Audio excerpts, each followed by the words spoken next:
So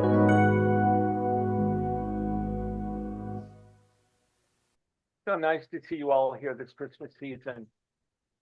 And the main thing that's happening today is Dottie Bonneau's adaptation of Scrooge. And yay! But today is the second Sunday of Advent, and I wanted to talk just a moment about peace. I want to talk about peace with you because our theme this Christmas is that there's no need to be afraid, that you can have Christmas with you all the time. And as we go through Christmas, we go through the 4 weeks of Advent. And last week we talked about faith and hope. And that whenever we're afraid, faith and hope can move us through anything that we're afraid of. Faith, hope. Without hope, there's no sense in going forward. So we begin by having hope, and our faith brings us through what we're having hope in. And with faith, we use our imagination to create what we want to manifest in this reality. So last week was faith and hope, and this week is the week for peace. And you know, there's so many things I could say about peace because there's so much going on in the world right now, isn't there? I mean, don't even watch the news. It's something different every day. Who knows what's happening as we sit here and as we go through this service this morning. There may be another need for peace coming up for us to pray for. But let's leave all of that alone for a minute. Am I echoing? I'm sorry. Ryan, you want to? Yeah, there we go. Thank you. I was going to switch microphones. Rather than focusing on what's going on in the world today and all the ways that we can bring peace to the world, I want to take a minute this morning and talk about, Brian, why don't you turn me off and I'm going to pick up this microphone here. As a matter of fact, I'm not going to use the mic. Well, I am because there's people at home. There we go. I want to talk a minute this morning about finding peace for yourself, because that's where it all begins. Let it begin with me. And how do we do that? How do we do that in the midst of everything that's going on in this world? Well, you know that the daily word has been so wonderful during the Advent season. And last week I made mention of the daily word, and I just want to bring a few points from today's daily word to you to think about as we bring peace into our hearts this morning. That peace, by affirming the second week of Advent, by affirming peace for myself and all beings, and letting the peace of God flow through me. Letting the peace of God flow through me. The peace of God is always with us. The peace of God is always there. So I invite you this Advent season, I invite you today, I invite you right now to stop for a moment and take a breath. Stop for a moment and take a breath and allow yourself to connect to that peace of God that flows through you always. Connect to that peace. Feel that peace. Take another breath if you would. And exhale and let go. Let go of anything that's going on in your mind, anything that's taking you away from feeling peace in your mind, from feeling peace in your body, from feeling and knowing peace in your heart. Peaceful living, as the daily word says, does not mean isolation from noise or turmoil. It means calm in the middle of the hubbub. It means calm in the middle of whatever's going on. And that's hard.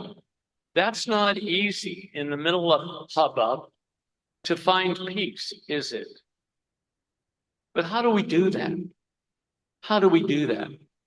How do we connect to that peace? Well, taking a breath helps, doesn't it? Taking in a nice deep breath and holding for a moment and exhaling. And then spending a moment in prayer. Spending a moment in prayer. And perhaps even sitting down in a chair for just a few moments and letting yourself go into the silence, letting peace flow through you. Prayer will help you stay centered. It will help you stay serene. It will help you be relaxed. It will help you become an instrument of peace. Because the truth is that until we find peace in ourselves, we can't do anything else about peace. We can't find peace in the world. We can't offer others peace until we know peace ourselves. Until we get really clear about what peace means to us, and that we get really clear about feeling peace in our body and in our mind and in our hearts. And it's then that we can share that peace. And it's through sharing that peace that the world can know peace, that others that are in the middle of the hubbub can know peace, that we can radiate our own peace out into the world. I want to invite you now to enter into a time of self-reflection, into a time of quiet. And as we do that, I want to invite those that are participating in our production today to slowly and quietly stand and take your places for the beginning of the play. And so the rest of you can just take a breath and relax for a moment as we get set up for the play, and allow peace to move in and through you, to open your hearts and open your minds to peace, to be the peace that passes all understanding, to be that prayer of peace that you're holding in your hearts.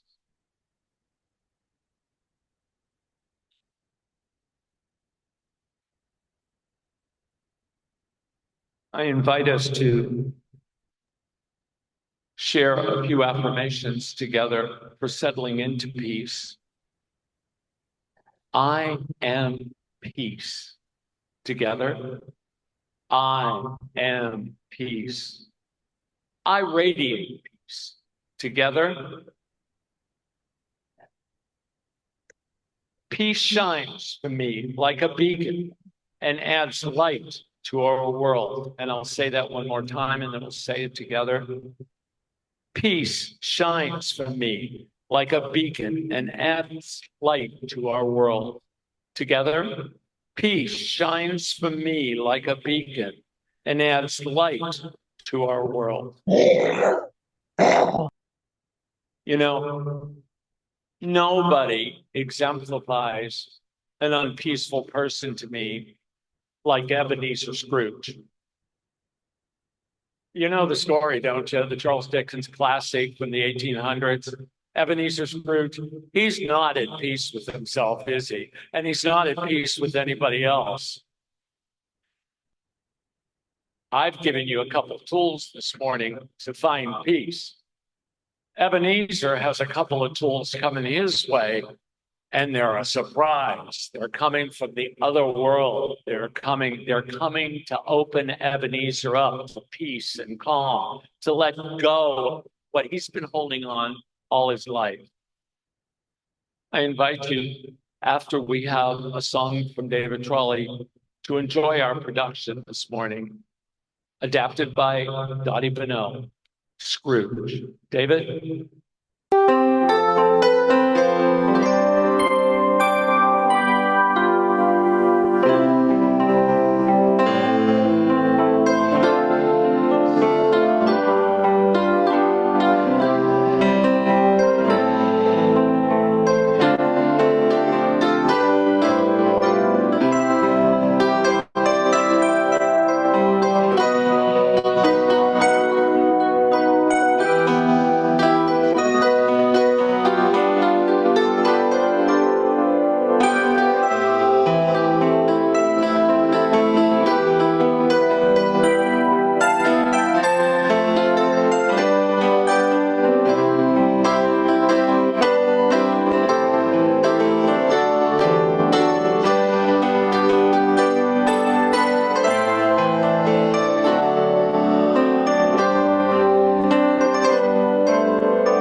works the microphone. Or maybe I don't. Is this loud enough? Oh, it's magic. It's peaceful here. It's peaceful here. Welcome, Unity of Data, to the production of. But the other people at home that want to hear you too. Okay. All right, let me try this. Yeah, I got it.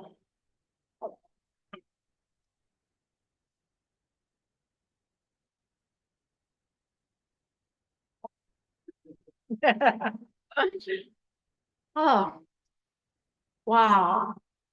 This is so amazing to be in person. It is really wonderful. So, welcome all, Unity of Davis, to the production of Scrooge. Let the show begin.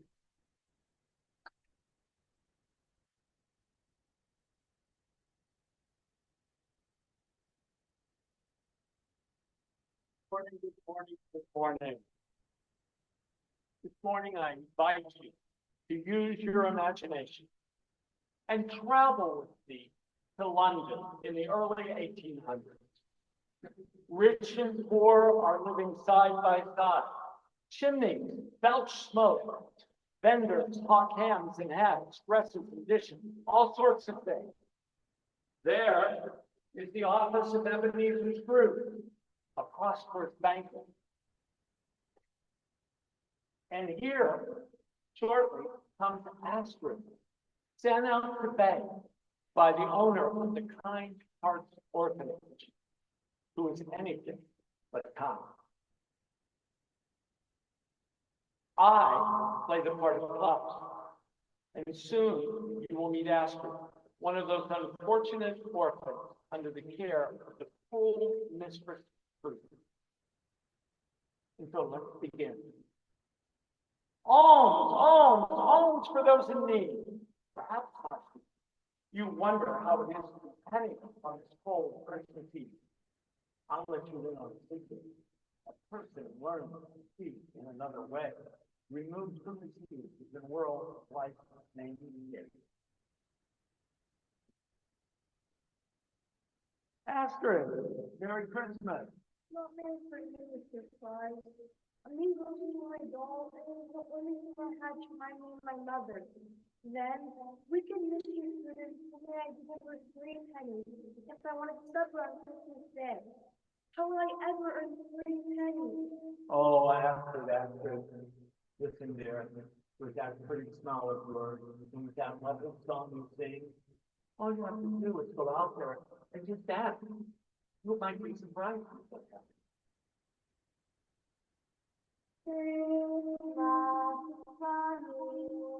The future's getting fast. Please put a penny in my little hat.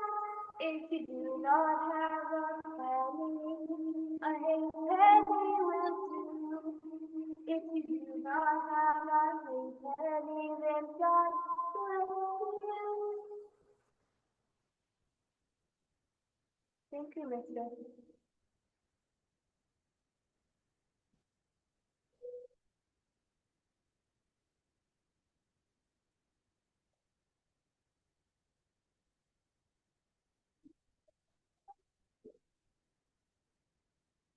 A whole penny?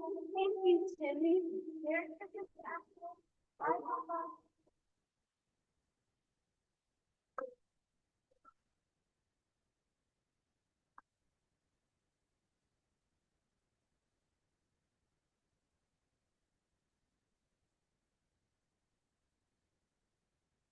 Morning, Harold.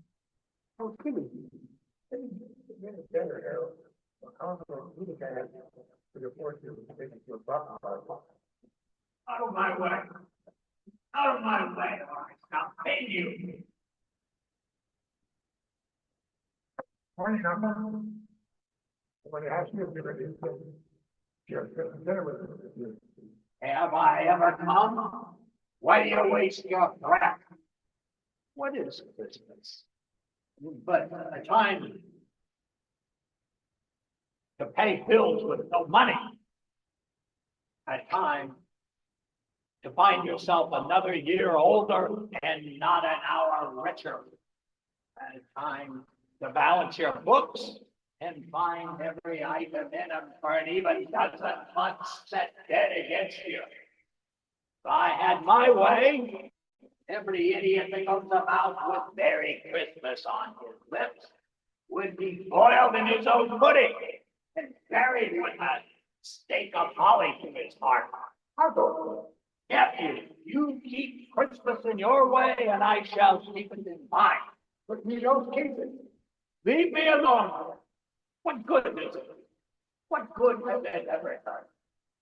Uncle, Christmas, time for peace. It's a time for people to open up and shut up hearts and think about the people below them and fellow travelers from the grave. Therefore, Uncle, I say, although I have never put a scrap of gold or silver in my pocket, it does me great good, and I say God bless it. Whoa.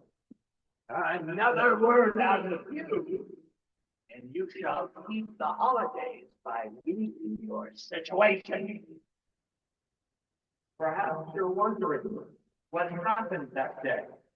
Mr. Scrooge kept his cloak and Bob Cratchit late.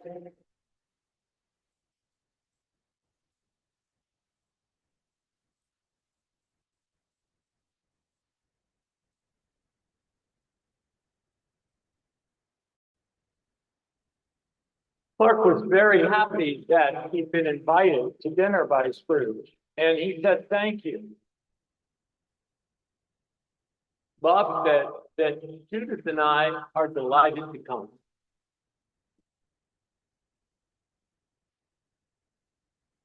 Scrooge trudged home to his house, large, barren, full. It all looked quite ordinary. But is it?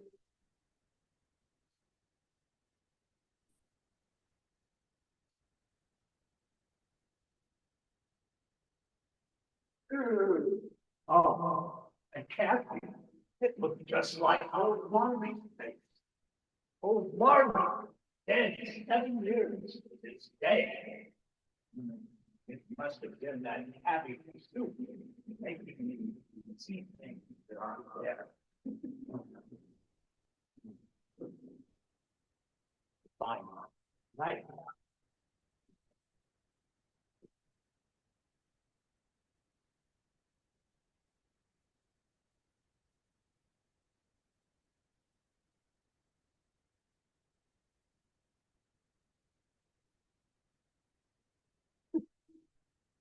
Ooh.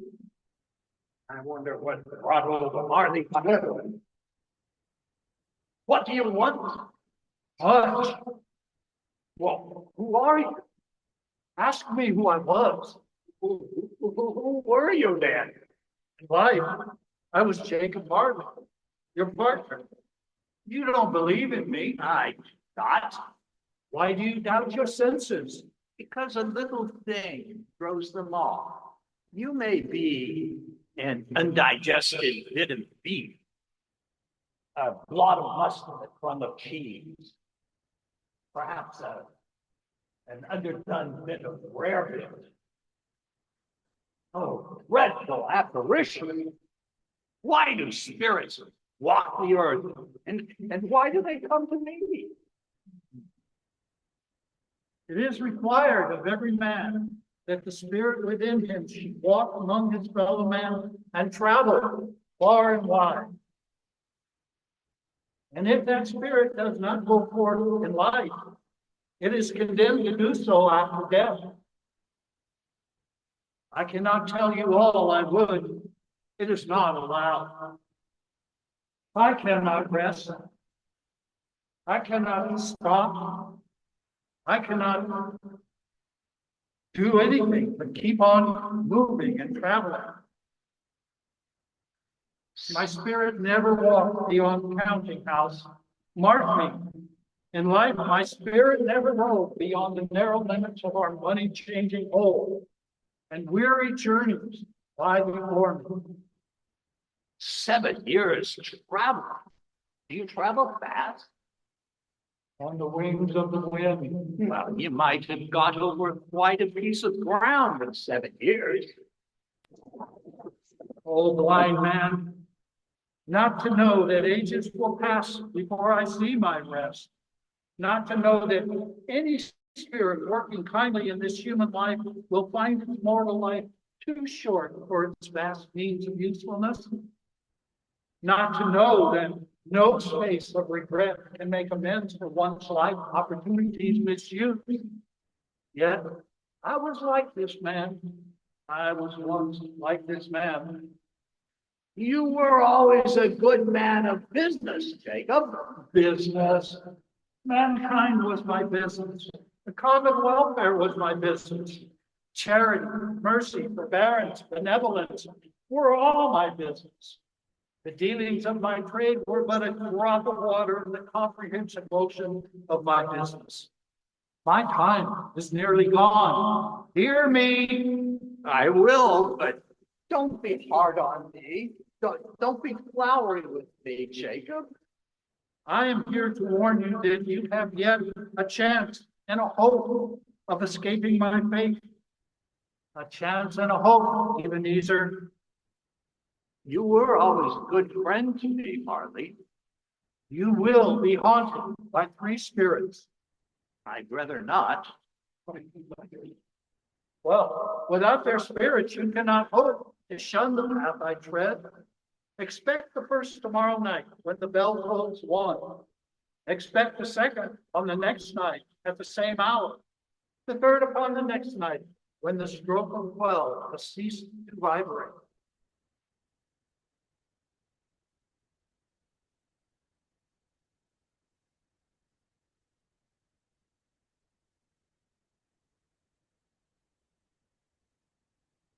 Who is rich and who is poor? Ah, but enough of these philosophical music. Never trusted you. Well, it isn't Christmas Day yet, Astrid. Are you absolutely certain that the time will be wonderful? Well, I'll tell you what, Astrid, you're gonna have to come on Christmas morning and find out. Will you come on Christmas morning? I'll think about it.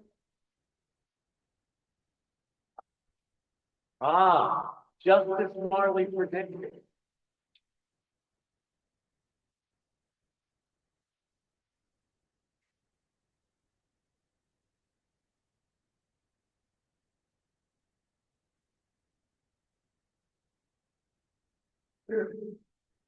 Are you the being whose coming was foretold to me?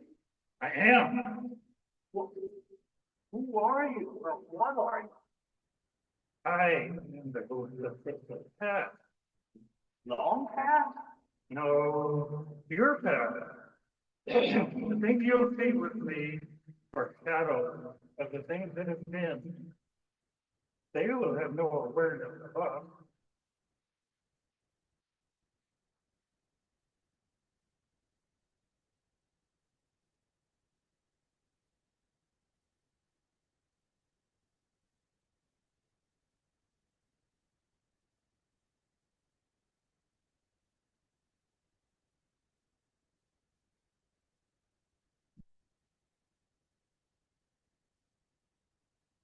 What brings you to me?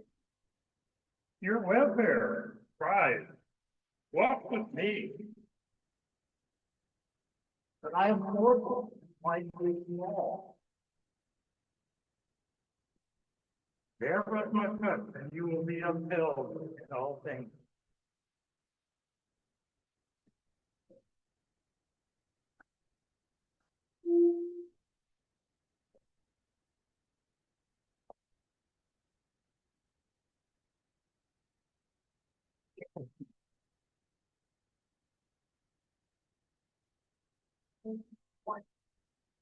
Yo ho! Evening. Why, it's Mr. Fezziwig. It's old Mr. Fezziwig. Here I am, Mr. Fezziwig.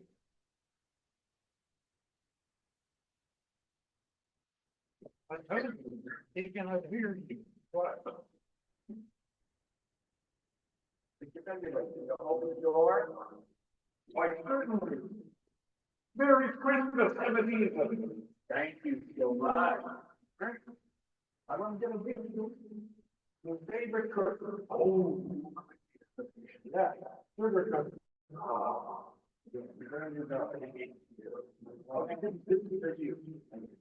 Wait, what? How is it possible for you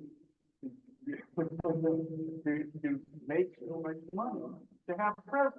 Well, I've been doing a lot of at the delivery mill. I've dealt with snow. I've stayed for the most part of the year. Just being do this. That's wonderful. Oh, thank you. That is amazing.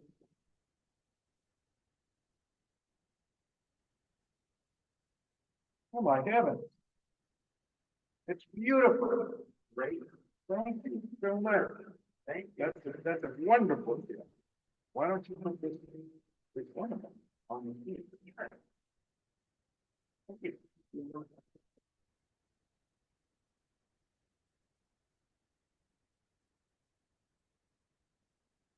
I'm good. You think that it is really like it, or do you think sometimes people?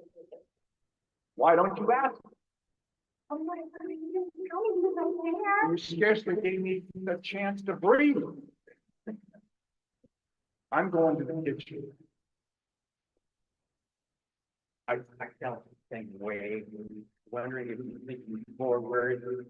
I'd be pleased to open the window now.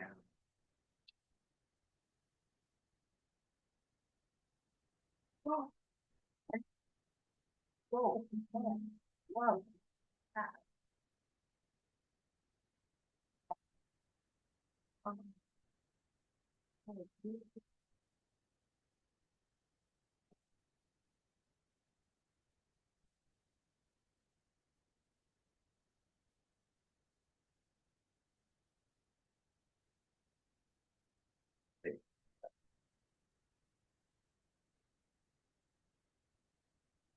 I think it's thank you so much.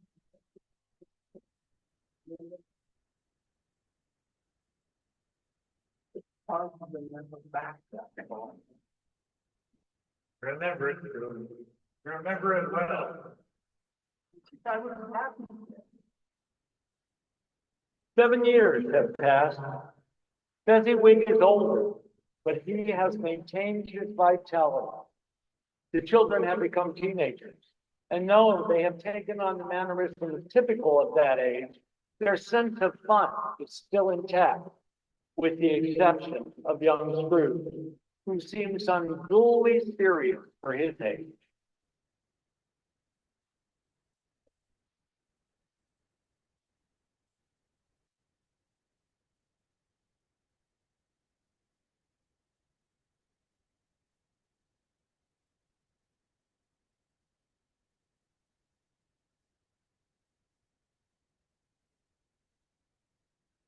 Yo, ho, where's the fiddler? Young people can't dance without a fiddler.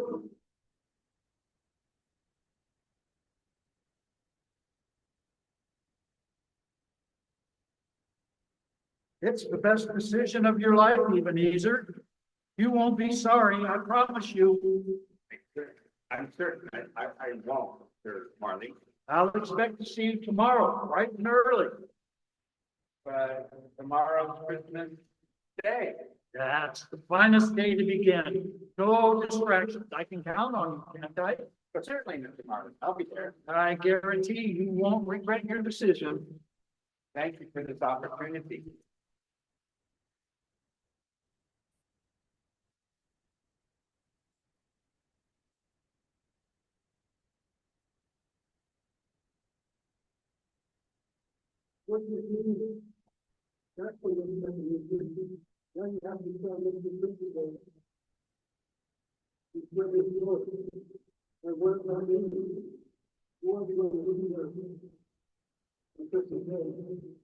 But I'm thinking of Amy.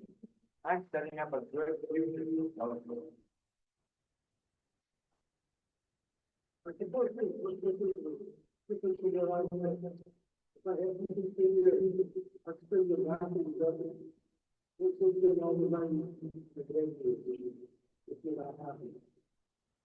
Take me back.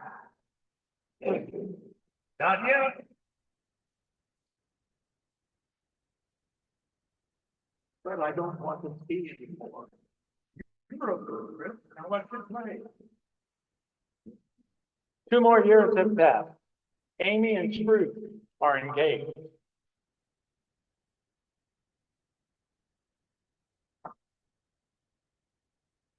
Well, I've only come here for 10 minutes, and I've got to get back to work. Everything has that something that I can tell you. Anyway, so Not morning. You won't be here in the morning. You'll send a boy to tell me where work is falling behind and you look forward to me another time. And you'll be I want to see my wife. I'm not a little, very little. Another eyeball place you. And if it can comfort you in your time to come, it's highly implied, I have no reason. What do you mean? What time of Have golden hands. You hear the world too much. And I've seen your noble aspirations fall off one by one. So the massive passion, gain has engrossed you.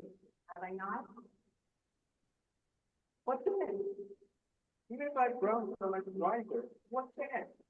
I'm not changed for you. Have I ever thought to reduce you from our dreams? In words, no, never. And what there? In the nature. And in also the spirit. It's another hope of your life right again. In a short time, you will have no need for a gallows or flirt. If you took to get your wife, regret would shortly follow. Therefore, I will lead you to this.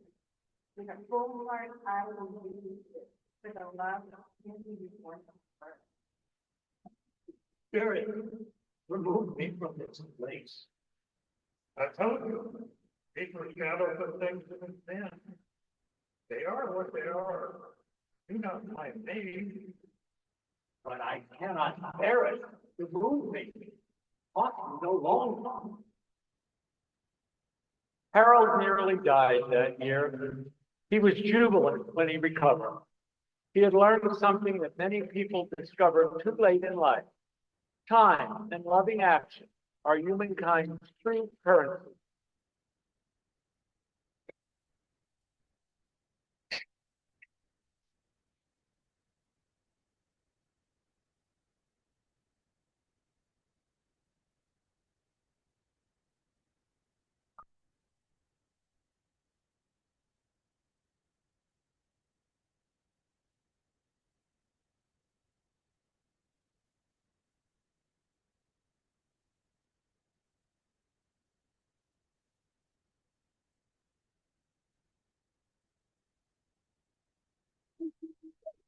Come here, come here. Get to know me better. I'm supposed to Christmas present. You have never seen the looks of me before. You have never seen the likes of me before. I have not. You have never seen a before. You don't know members of my family, meaning my elder brothers and my younger brothers and sisters. I know. I don't think I have. Have you many brothers? Around 1800. A tremendous family to provide for. Spirit, last night I went forth under compulsion, but now I am prepared to accompany you voluntarily, and I hope that you will do well for me. Touch my hand then.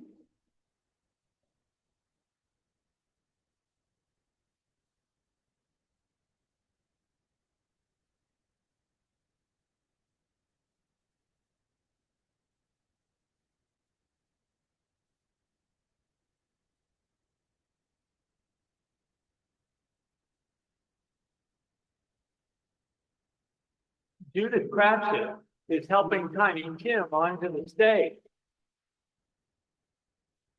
And when she gets there, she covers him with a blanket.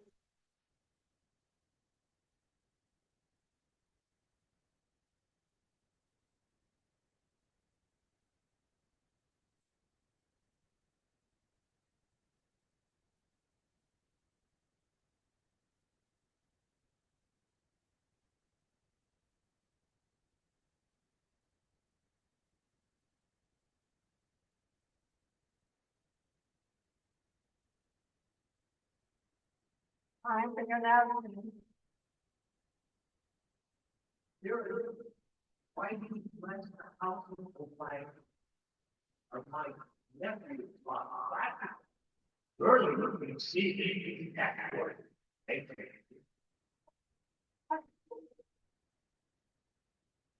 Time for your announcement. You'll enjoy lighting the tree tonight. If you're ready. And Eve is coming, and so am I. I'll read the story.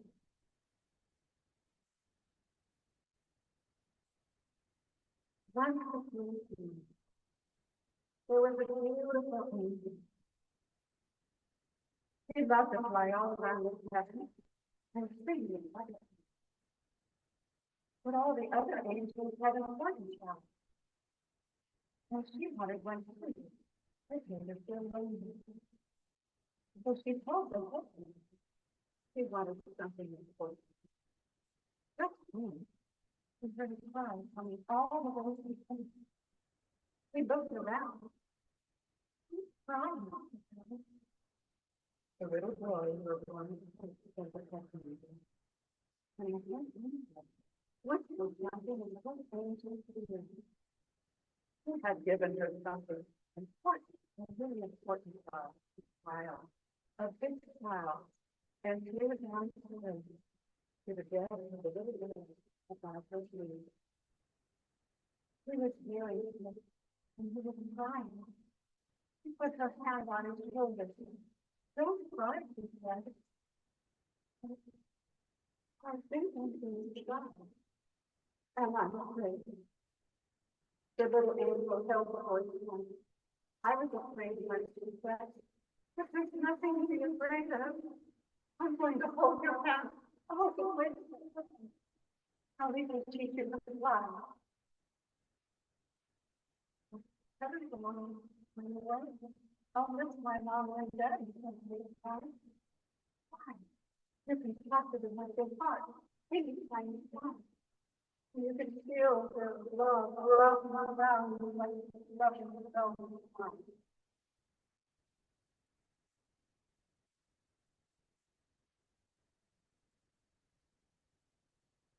After that, there's a love finding on each other.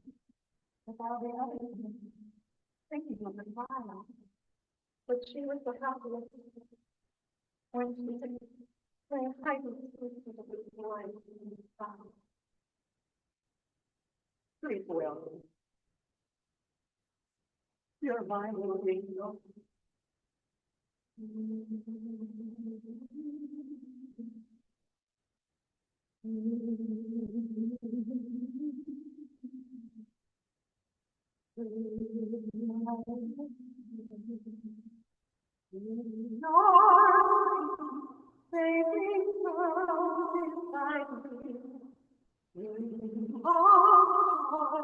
Dream of laughter and sun. No, it's not a pity. No, it's not a pity. What's wrong? Oh, just like you mustn't read the word of it to Mom. If I tell you, we both must pray together and drop the matter into the Lord's hands. You must promise me. Why can you be so terrible? I spoke to the doctor yesterday. Even though he smiled, little Timothy prayed for him. And expensive medical treatment. They said it was on. What do you do? Miss Bob asked Mr. Scrooge for a raise. Mr. Scrooge. He told Bob if he asked him one more time, he finds himself without. Listen.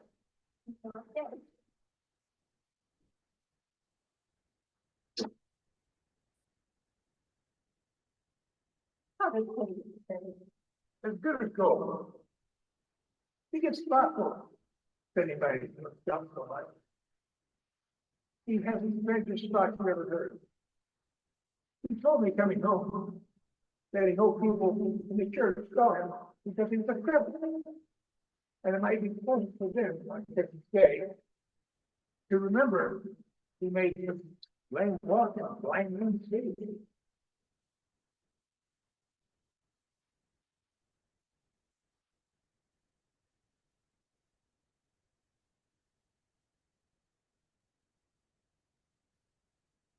Before they sat down to eat their Christmas Eve meal, Bob suggested they toast their good fortune.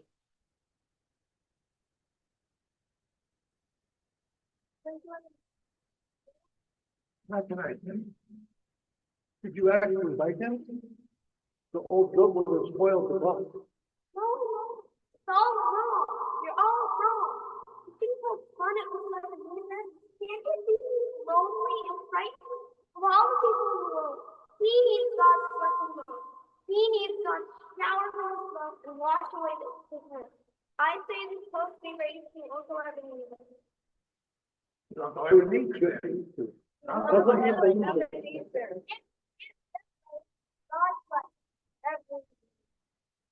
God bless you, Tiny Tim.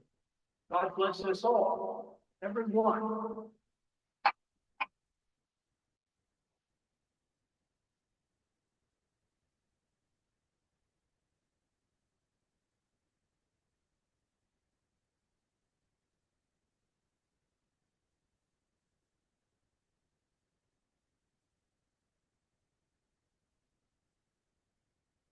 Hello. Hello there. Are you the spirit of Christmas yet to come? Oh. Ghost of beauty, I fear you more. Actor I am yet to be. But as I know that you need me well, and as I intend to become a different man from what I once was, I will bear your company and hope that it does me well. But will you not speak to me?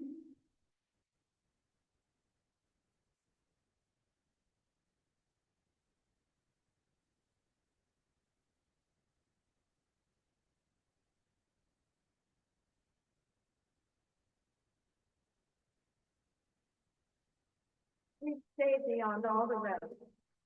He was my friend. Always told me that I fear when the others didn't laugh at me. He said they always laughed at me and didn't say anything. Because God loves me very much. If you remember, with you. He said that the kind heart with me. I know Alfred. He was a wonderful little boy. Where is he now? I could definitely there. I mean, it was in his body, but his life wasn't there. Where did he go? Aren't you coming, my sweet? He'll be the delight of the kingdom. His life can stay no longer in that broken little body. But did you see how his father cried? Why did he crying? Doesn't he want the little boy to be our actual husband?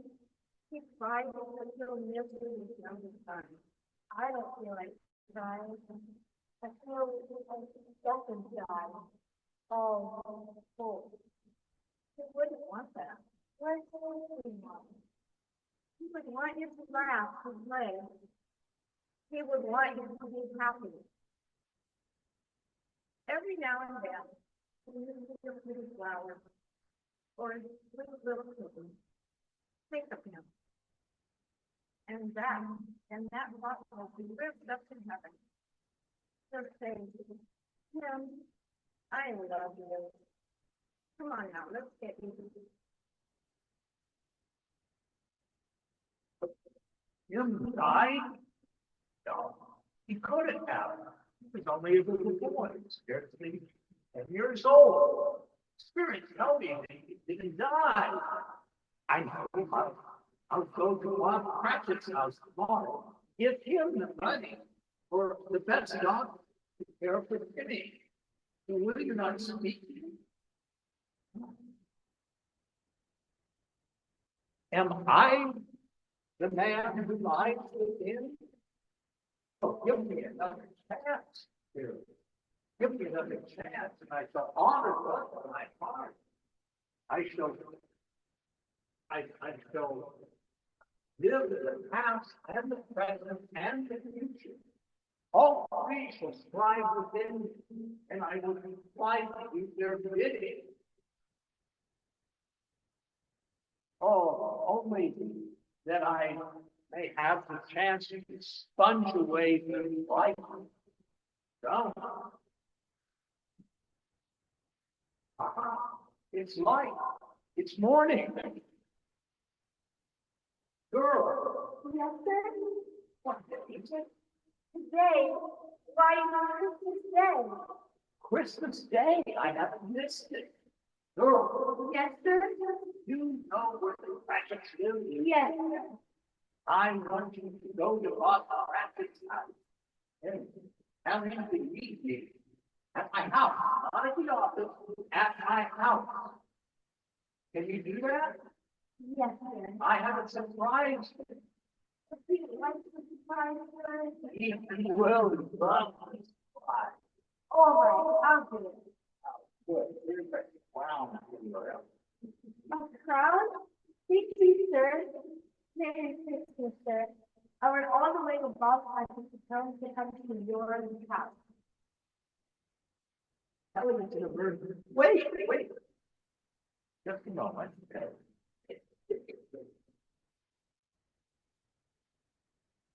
This doll is my mother. You look a bit like my mother. It should be yours. Thank you, Mr. Spirit. Tell him it's an emergency. Young Astrid ran to the Cratchit house as fast as her legs would carry her.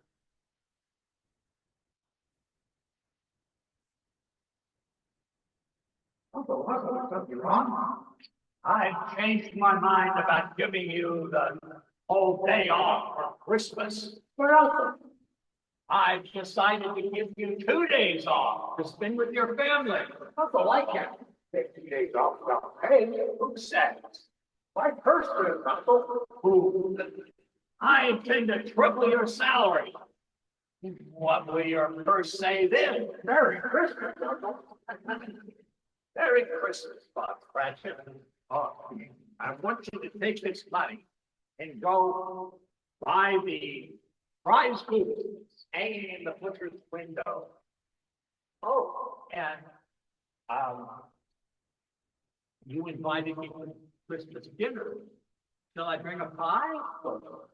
Pumpkin pie sounds very. Merry Christmas, Uncle. Merry Christmas, Bob Cratchit. Hello, little boy. Hello, Astrid. It truly was a good time. On Christmas night, I come to sit here with the stars and imagine my mom and daddy come down here and live in heaven and hold me in their arms, tell me they love me. Would you like to sit and watch the stars on my dollar? Oh, it would be my pleasure, Astrid. Merry Christmas, Astrid.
of